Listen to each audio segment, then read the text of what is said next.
Total everything 3 থেকে 3,500 টাকা খরচ হয়েছে আমার এই 20 শতাংশ জায়গার ভেতর। আর এখন আমি চিন্তা ভাবনা করতেছি যে এটা আমার যদি কমও নামে আমার 20 থেকে 25,000 টাকা নামবে। ওনার সবচেয়ে বড় পাওয়া এটাই। অনেক দর্শনার্থী আসছিল, কিন্তু এই বছর আমি করছি বিগত একটু লাভজনকের জন্যই। এবার যা করছি মোটামুটি ভালো অনেক। আমি বিগত তেলের জন্যই করছি। বিশেষ করে ভাই আমরা যে সয়াবিন তেলটা খাই এটা তো আসলে বলাটা উচিত না। এই সয়াবিন তেল মারাত্মক একটা জিনিস। যেন আমার ফ্যামিলিতে আমি গত বছর করছি কিছু তেল খাইছিলাম, আমার গ্যাস্ট্রিকের তেল তো দূরের কথা, আর এত মানে ফ্লাইভার এত ভালো হয় তরকারির, এই কারণে যে সয়াবিন তেল বাজারে সয়াবিন তেলের দামও উদ্যোগতি বেশি আর ওটাতে ভেজালও বেশি। তাই আমি চেষ্টা করছি এই উদ্যোগ নিচ্ছি এবার আরো বাড়াবো। আমি নিজে এটা চাষ করে তেল রপ্তানি করবো এবং কি এটা তেলটা অনেক উপকার, মানুষের দেহ অনেক কাজে লাগে, হার্টের জন্য খুব ভালো।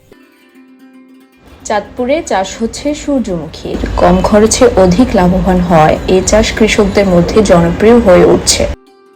সরজমিনে দেখা যায় সূর্যের ঝলকানিতে হলুদ রঙে ঝলমল করছে চারপাশ। চাষকৃত জমিতে দূর দূরান্তের মানুষ এখন পর্যন্ত সূর্যমুখীর অপরূপ সৌন্দর্য দেখতে ও ছবি তুলতে ভিড় জমাচ্ছেন। চাঁদপুরের মতলব উত্তর উপজেলার চেঙ্গারচর পৌরসভার দেওয়ানজি কান্দি গ্রামে বিস্তীর্ণ মাঠ জুড়ে সূর্যমুখীর আবাদ করেছেন জসিমউদ্দিন। তিনি হাইসেন জাতের সূর্যমুখী ফুলের চাষ করে আশার আলো দেখছেন। ফলনও ভালো হয়েছে। আবহাওয়া অনুকূলে থাকলে বাম্পার ফলনে আশা দেখছে এই কৃষক। তার এই ভালো ফলনে আগামীতে সূর্যমুখীর চাষে আগ্রহী হচ্ছেন ওই এলাকার আরও কৃষক। আমার একাধিক ফসল আছে, ভুট্টা ক্ষেত করি, ধান করি, তারপরে গম করি, সরিষা করি। বাট আমি দেখি দশমের পাশাপাশি দশম এই সূর্যমুখী কম খরচে অনেক লাভ হয়। তা আমারও আশা আছে যে এই সূর্যমুখী আমার একটা খেতে করার জন্য। পাশাপাশি কৃষি ক্ষেত্রে থেকে তারা অনেক সাহায্য সহযোগিতা করে, তাই আমার করার নেক্সট টাইম প্ল্যান আছে করার জন্য। জসিমের সূর্যমুখী বাগান দেখতে আমিও আসছি এবং আমারও আশা আছে এরকম জসিমের আবাদে অনুপ্রাণিত হয়ে আমারও এরকম আশা আছে বৃহৎ আকারে সূর্যমুখী আবাদ করার। হলুদের আভায় ছেয়ে আছে বিস্তৃত সূর্যমুখীর বাগান। গ্রামের পাশ দিয়ে বয়ে গেছে নজরকাড়া এক হলুদ আঙ্গিনা। আর এই আঙ্গিনায় হাসিতে নিজেদের ভালো কিছু সময় কাটাতে এখানে ছুটে আসেন প্রকৃতি প্রেমীরা। আমি এখানে ঘুরতে আসছি, বাগানগুলো অনেক সুন্দর, ফুলগুলো সূর্যমুখী ফুলগুলো অনেক সুন্দর। ভাই ব্রাদার বন্ধু বান্ধব সবাই মিলে আসছি, ছবি অনেক সেলফি তুলছি, এটা ফেসবুকে আপলোড। মূলত এটা আমার চিন্তা ভাবনা ছিল প্রথম শখের বসে আর কি, যে কতটুকু সূর্যমুখী চাষ করবো।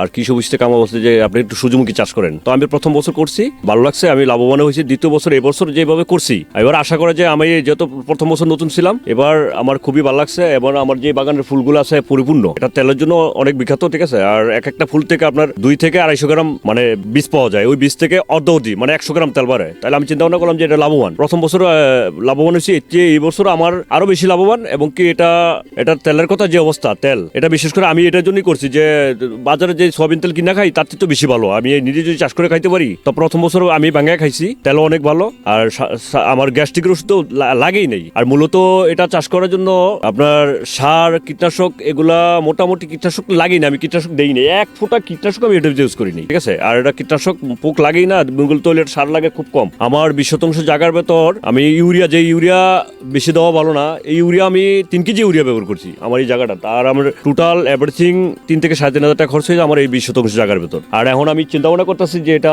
আমার যদি কমও নামে আমার 20 থেকে 25,000 টাকা নামবে। ওনাদের সহায়তায় আমি একটু আজকে আগে আসছি। ওনারা আমাকে এই ফুলের উপরে সূর্যমুখী ক্ষেতের উপরে ট্রেডিং দেওয়া হয়েছে, তারা বীজ দিচ্ছে, সহায়তা করছে। এবং কৃষি অফিসার আমাদের এখানে কৃষি অফিসাররা অনেক ভালো, তারা প্রতি সপ্তাহে আমার কাছে এই ফুলের জন্য আমাকে দেখাশোনা করে। তো আমার দেখে যেত আমাকে কি কি পরিচর্যা করে দেবো, তারা আমাকে অনেক সহায়তা করছে। পাশাপাশি আমি আরো চাইতেছি যে আমাদের এদিকে আরো বাড়াইতে, কারণ আমাদের কৃষকের করার ইচ্ছা আছে। আমি এই সামনে আরো এই যে ক্ষেতগুলো করা হয়েছে এগুলো আমি আরো চেষ্টা করবো বাড়ার জন্য। আর কৃষি অফিসার ওনারা বলছে যে আমরাও সহায়তা করবো, আমি তাদের কাছে সহায়তা চাই যে আমরা এটা আরো বাড়ানোর ব্যবস্থা করে দেওয়ার জন্য। চলতি মৌসুমে কৃষি অফিসের সার্বিক সহযোগিতা নিয়ে সূর্যমুখী ফুলের চাষ করেছেন তিনি। গত বছরেও সূর্যমুখীর চাষ প্রথমবারের মতো করে লাভবান হয়েছিলেন। প্রাকৃতিক দুর্যোগ না হলে এই বছরও লাভবান হবেন। আগামী দিনেও সূর্যমুখীর চাষ আরো বাড়াতে চান তিনি। ইচ্ছা ছিল আমার শখ, মানে উপরতলা থেকে তারা দিছিল বিছুনটা আমাকে স্যারেরা। প্রথম আমি বাড়ির সামনে করেছিলাম, তো এই বছর হয়তো কিছুটা অগোছল হয়েছে, কিন্তু যেই পরিমাণ মানুষ আছে আমার সবচেয়ে বড় পাওয়া এটাই। অনেক দর্শনার্থী আসছিল, কিন্তু এই বছর আমি করছি বিগত একটু লাভজনকের জন্যই। এবার যা করছি মোটামুটি ভালো অনেক। আর আমি বিগত তেলের জন্যই করছি। বিশেষ করে ভাই আমরা যে সয়াবিন তেলটা খাই এটা তো আসলে বলাটা উচিত না। এই সয়াবিন তেল মারাত্মক একটা জিনিস। যেন আমার ফ্যামিলিতে আমি গত বছর করছি কিছু তেল খাইছিলাম, আমার গ্যাস্ট্রিকের তেল তো দূরের কথা, আর এত মানে ফ্লাইভার এত ভালো লাগে তরকারির, এই কারণে যে সয়াবিন তেলা বাজারে এসেছে, সয়াবিন তেলার দামও উদ্যোগতি বেশি আর ওটাতে ভেজালও বেশি, তাই আমি চেষ্টা করছি এই উদ্যোগ নিচ্ছি এবার আরো বাড়াবো। আমি নিজে এটা চাষ করে তেল রপ্তানি করব এবং কি এটা তেলটা অনেক উপকার, মানুষের দেহ অনেক কাজে লাগে, হার্টের জন্য খুব ভালো। কীটনাশক মানে প্রথম অবস্থা আমি লাগাইছি, সার তো একদম খুবই কম লাগে, মানে খুব বলতে কি খুব কম লাগে। আমি 3 কেজি ইউরিয়া দিয়া 25% জায়গা করছি, শুধু 3 কেজি ইউরিয়া ইউজ করছি। সার তো কমই লাগে আর কীটনাশকের বেলা তো কীটনাশক লাগেই না, কীটনাশকটা খুব কম লাগে। এটা তো আমি কীটনাশক ইউজ করিনি, এক শুরুতে প্রথম তো কোনো কীটনাশক এটা ইউজ করি। 20% জায়গার ভেতর অলরেডি আমার যে খরচটা সহ, আমি যে পরিশ্রম করছি এটা সহ আমার 3 থেকে 3,500 টাকার মতো খরচ হয়েছে, 650 সহ। আর 20টা তো ওনারা দিছে আর উপজেলা থেকে খুব সহায়তা করতেছে এটার জন্য। আর আমার লাভ তো মোটামুটি একার যদি ম্যাক্সিমাম যদি কম হয় 20% জায়গার ভেতর আমার প্রায় 15 থেকে 20,000। এই 20% জায়গার ভিতরে আমি এবারে এবছর এই টার্গেট করতেছি, কিন্তু আমার খরচা কিন্তু 3 থেকে 3,500। তারা অনেক যথেষ্ট পরিমাণ সহায়তা করছে আমাকে। আর ওনারা একটা জিনিস কি, ওনারা আমার সাথে সাথে আমাকে তো সবকিছুর একটা প্রশিক্ষণ দেওয়ার, যে ওনারা সাথে সাথে আমার কাছে আসছে, দেখাইছে, কিন্তু কোনো কিভাবে পরিচর্যা নিতে হবে ওনারা আমার সবসময় আমার পাশেই ছিল। উৎপাদন বৃদ্ধির লক্ষ্যে আগামী দিনে উপজেলার অন্যান্য এলাকায় যাতে এই সূর্যমুখী ফুলের চাষ করা যায় সেজন্য কৃষকদের বীজ, সার সহ প্রযুক্তিগত সব ধরনের সহায়তা দিবে উপজেলা কৃষি অফিস। অন্যান্য তেলের তুলনায় সূর্যমুখী ফুলের তেলের চাহিদা সব স্থানেই বেশি, তাই এই তেল জাতীয় ফসল সূর্যমুখী চাষবাদে কৃষকদের পরামর্শ দিয়ে যাচ্ছে উপজেলা কৃষি কর্মকর্তা মতলব চাঁদপুর।